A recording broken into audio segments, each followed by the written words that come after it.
वंदे मातरम को लेकर के फिर एक बार देश में माहौल गरमाया हुआ है। क्यों मुस्लिम समाज के लोग वंदे मातरम गीत गाने से इनकार करते हैं? देश में रहना होगा तो वंदे मातरम गाना पड़ेगा।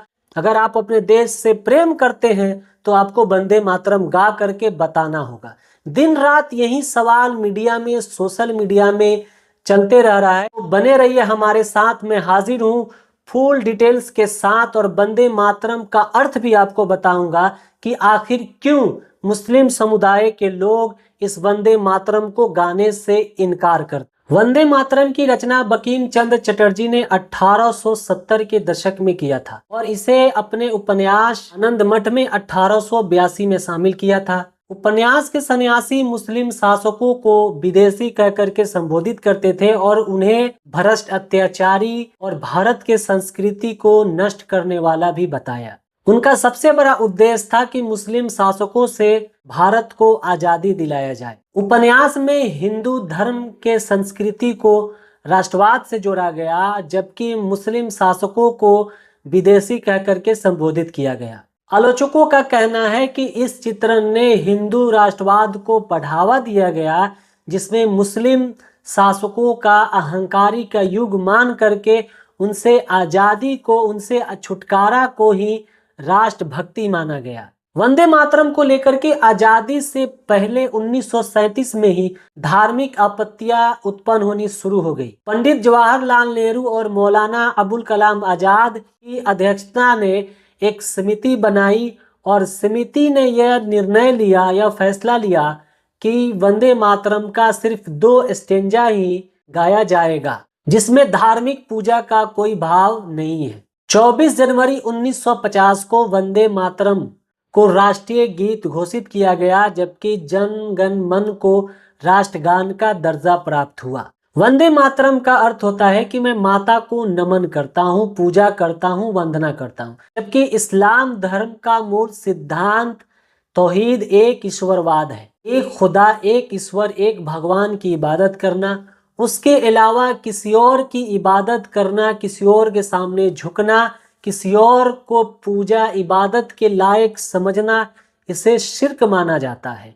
वंदे मातरम के पूरे गीत के तीसरे पदों में, तीसरे स्टेंजा में भारत को 10 भुजाओं वाली देवी दुर्गा, लक्ष्मी, सरस्वती के रूप में चित्रित किया गया है, जिसे मुस्लिम उलमा इसे अपने आस्था के विरुद्ध शिर्क बताते हैं।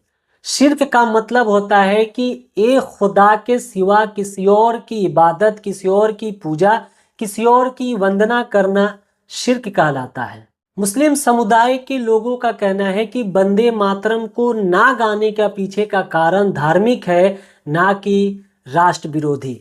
विरोध करने वाले मुस्लिम समूहों का कहना है कि हम अपने देश से प्रेम करते हैं, अपने देश का सेवा करते हैं और अपने देश के लिए जान की बाजी भी लगाने में पीछे नहीं हटते।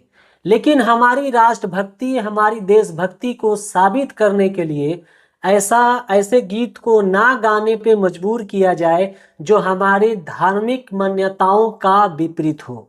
यानी कि इस्लाम धर्म का मूल सिद्धांत तौहीद, एक ईश्वरवाद है। एक खुदा, एक ईश्वर, एक भगवान के सिवा किसी और की इबादत, किसी और को पूजनीय मानना इस्लाम के नज़र में ये शिर्क कहलाता है। उनका कहना है कि वंदे मातरम गाना संवैधानिक रूप से अनिवार्य नहीं है। राष्ट्रगान के सम्मान में खड़ा होना और उसके शिष्टाचार का पालन करना यह आवश्यक है, लेकिन राष्ट्रीय गीत वंदे मातरम को गाना या कोई कानून अनिवार्य नहीं है। सुप्रीम कोर्ट ने भी विभिन्न फैसलों में स्पष्ट किया है कि किसी भी व्यक्ति को उसके इच्छा के विरुद्ध कोई भी गीत गाने पे मजबूर नहीं किया जाना चाहिए। वंदे मातरम को लेकर के मुस्लिम समुदाय में भी 2 राय मौजूद हैं। देवबंद जैसे कुछ इस्लामिक संस्थान इसे धार्मिक आधार पर अस्वीकार करते हैं। कई उदारवादी मुस्लिम संगठन और व्यक्ति वंदे मातरम को केवल मातृभूमि के प्रति सम्मान और देशभक्ति का प्रतीक मानते हैं, पूजा का नहीं, और इसे गाने में कोई आपत्ति नहीं जताते। यह विवाद एक महत्वपूर्ण सवाल उठाता है कि क्या राष्ट्रभक्ति का प्रदर्शन किसी एक विशेष तरीके या गीत तक सीमित होनी चाहिए, या भारत के संविधान में निहित धार्मिक स्वतंत्र का सम्मान करते हुए देश के प्रति प्रेम और अन्य तरीके से व्यक्त करने की आजादी होनी चाहिए।